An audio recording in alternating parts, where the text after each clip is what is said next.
There. I'm Karen Marie. This is March 29th, 2020. I am in Fort Clark Springs, Texas, where I have run away with my best friend for several days to celebrate our birthdays. So we'd be somewhere where it feels normal and not under quarantine or lockdown or whatever. It's felt normal here for days. It's been lovely. There's a spring-fed pool here and trees that are mystic and magical. Anyway, so I have been guided for over 2 years now to put out regular YouTube videos or videos out on Facebook as well. And I haven't wanted to do it. I've been procrastinating. And then in January, I got a clear guidance that I needed to start this after March, after my birthday, after the new moon, after the spring equinox, when all the planets were still moving forward. This would be the time to start doing my videos. And that was before all the corona stuff hit. And so I'm going to commit to that. I'm going to commit to putting videos out on Sundays and calling them Psyched Up Sundays.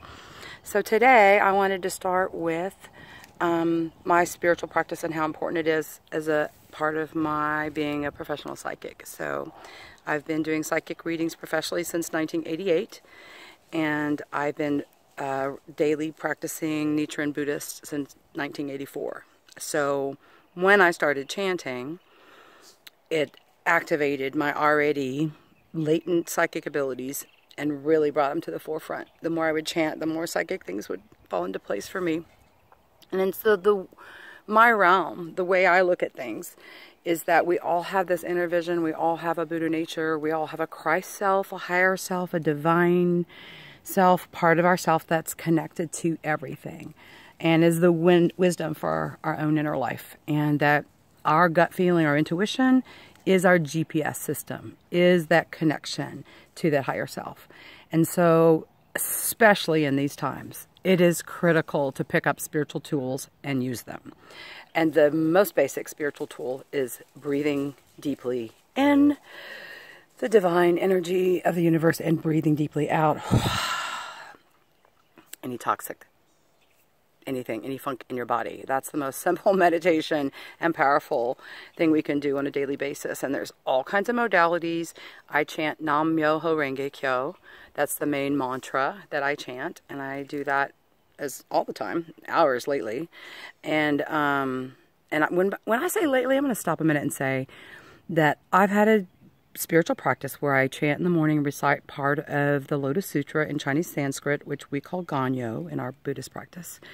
And then we chant Daimoku, which is chanting Nam Myoho Renge Kyo over and over again. And I'll break that down too. Nam means to devote yourself to. Myoho means mystic law. Renge is cause and effect. And Kyo is sounds, rhythms, and vibrations. So put that together. You're plugging into the rhythm in the entire universe, including the highest aspect in your own life, and bringing it out. Myoho, mystic law. In this Buddhism, we don't pray to Buddha. We don't pray to a divine personified being. We tap into the infinite that is within our own lives and bring it out, and it permeates the universe as well. So it's not like we have this inflated ego. In fact, the ego is not the same thing as the higher self at all. So it's being able to rise above or observe the ego from a different perspective. And in my case, as a channel, I was guided by guides early in my professional practice to just slide my mental body over, slide my emotional body over to be a clear channel for others when I do readings for other people. And that became helpful just for in my daily life when I found myself up in my head in any way, up in my emotional life. Oh, that's right. I can stop. I can slide to the side what I'm feeling, what I'm thinking, and just breathe, tap into divine energy, and move forward.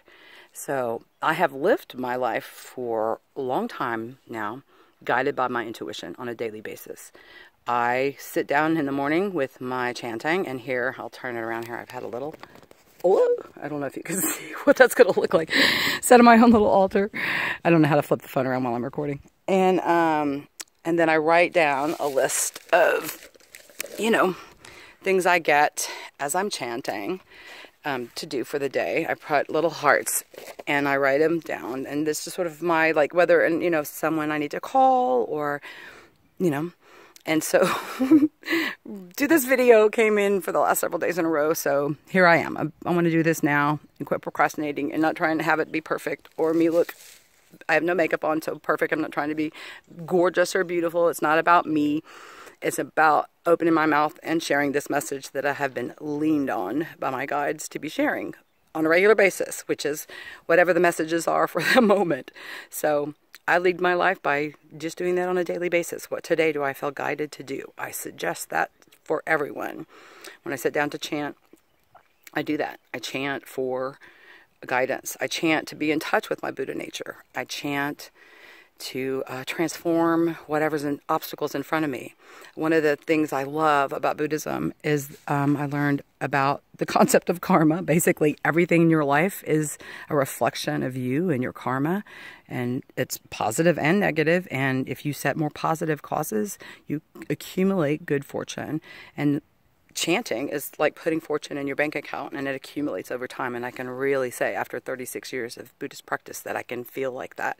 The oak of a tree, I just feel more solid spiritually and grounded and not spinning because of this coronavirus stuff. And I can tell you the reason I'm not spinning is because of my daily Buddhist practice for 3.5 decades. And the saturation and trust that I will always be guided no matter what. I've also learned as a psychic to pull away from the collective and to clear my energies out, because as an empath, I pick up people's stuff all the time.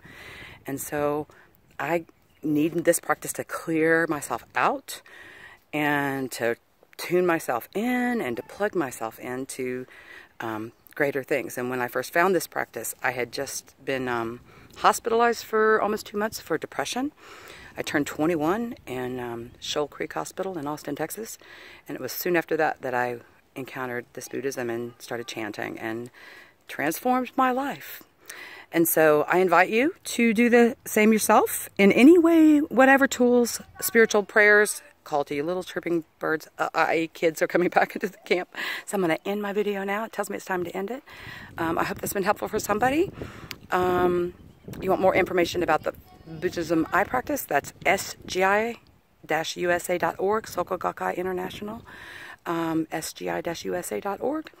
And if you want more information about me and my psychic work, you can look at my website, KarenMariePsychic.com, KarenMariePsychic.com. Okay, y'all have a great day. Mwah.